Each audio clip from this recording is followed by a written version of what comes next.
You hear very frequently people say things like everyone's creative. It's like, that's wrong, okay? It's wrong. It's just as wrong as saying that everyone's extroverted. First of all, you have to be pretty damn smart to be creative, because otherwise you're just going to get to where other people have already got, and that's not creative by definition. So being fast and being out there at the front of things really makes a difference. And then you also have to have these divergent thinking capabilities, and that's part of your trait structure. And creative people are really different than non-creative people.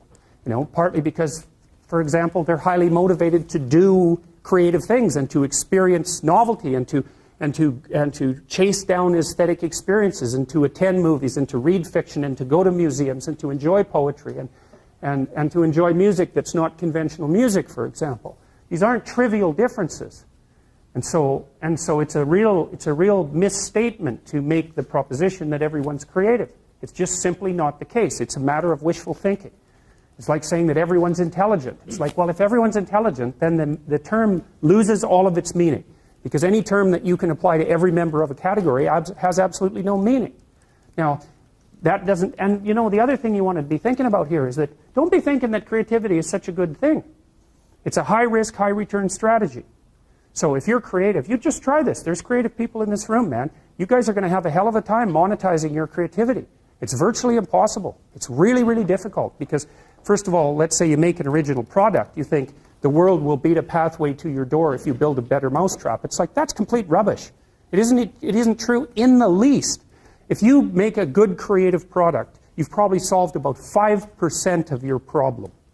Because then you have marketing, which is insanely difficult, and then you have sales, and then you have customer support, and then you have to build an organization, and you have to, if it's really novel, you have to tell people what the hell the thing is. We built this future authoring program, right? And it's available for people online. So how do you market that? No one knows what that is, and that's a real problem. If you write a book, well, then you have the problem that another million people have also written a book. But if you produce something that's completely new and doesn't have a category, people can't search for it online. How are they going to find it? So you just have, and then you have pricing problems, and it's really unbelievably difficult to produce something creative and then monetize it. And even worse, if you're the creative person, let's say you have a spectacular invention. You've got no money, right? You've got no customers. Those are big problems.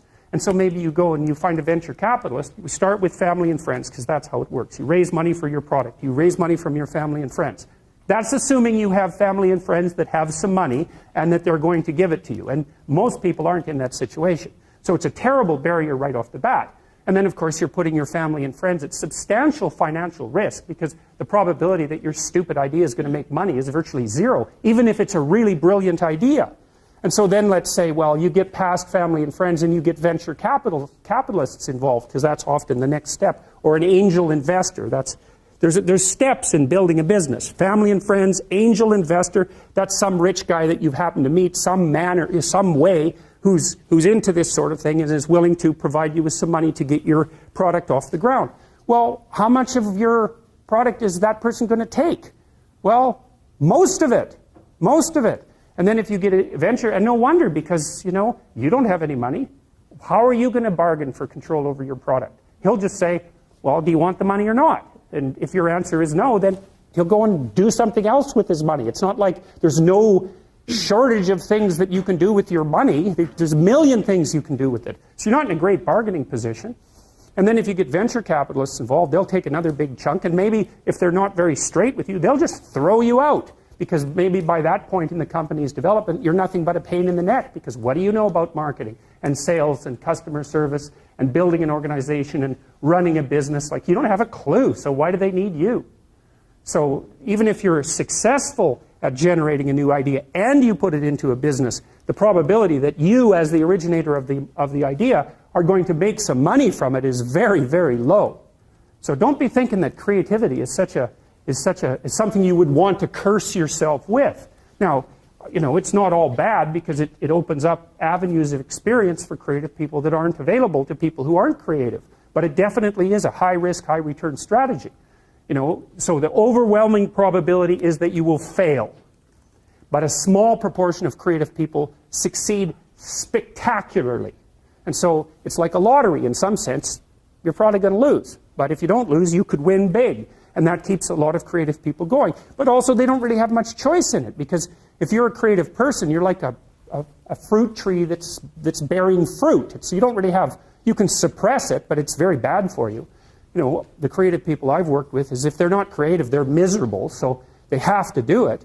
But, and you know, there's real joy and pleasure in it, and psychological utility. But that doesn't necessarily mean that it's an intelligent, it's certainly not a conservative strategy for moving forward through life. So, and you know, whenever I talk to people who are creative, and you guys should listen to this, because I know what I'm talking about. If you happen to be creative, if you're a songwriter, or another kind of musician, or an artist, or any of the other number of things that you might be, find a way to make money, and then practice your craft on the side, because you'll starve to death otherwise. Now, for some of you that won't be true, but it's a tiny minority. Your best bet is to find a job that will keep body and soul together and parse off some time that you can pursue your creative thing, because then, well, as a long-term strategy, a medium to long-term strategy, it's a better one. But it's got incredibly difficult for people, musicians, for example, it's incredibly difficult for new musicians to monetize their craft, even if they're really, really good at it. So well, so anyway, so don't be, so I say, well, everyone's not creative, and everybody goes, oh, that's terrible. It's like, it's not so terrible. It's not self-evident that you would curse someone with high levels of creativity.